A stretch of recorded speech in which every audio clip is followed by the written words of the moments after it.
Manoj Jaiswal sir, आमचे परम मित्र तोडकर सर माझ्या शेतामध्ये भेट देण्यासाठी आले आणि हा जो सोयाबीनचा प्लॉट आहे तो पूर्णपणे ऑर्गॅनिक आहे।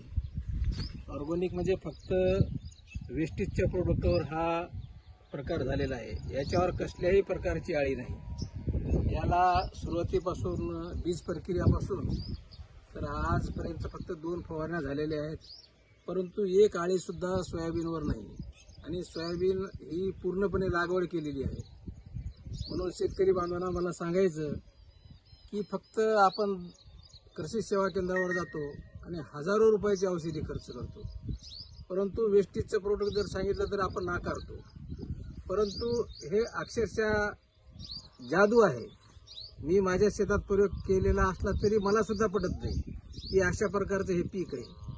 असं भयंकर पीक आहे। गेल्या वर्षी मला 14 क्विंटल पर एकरी ॲव्हरेज आलेलं आहे आणि ह्या वर्षी तर त्याच्यापेक्षाही जास्त ॲव्हरेज येईल ही अपेक्षा आहे। पण याच्यावर रासायनिक खत आणि कीटकनाशक याची 100% फवारणी केलेली नाही।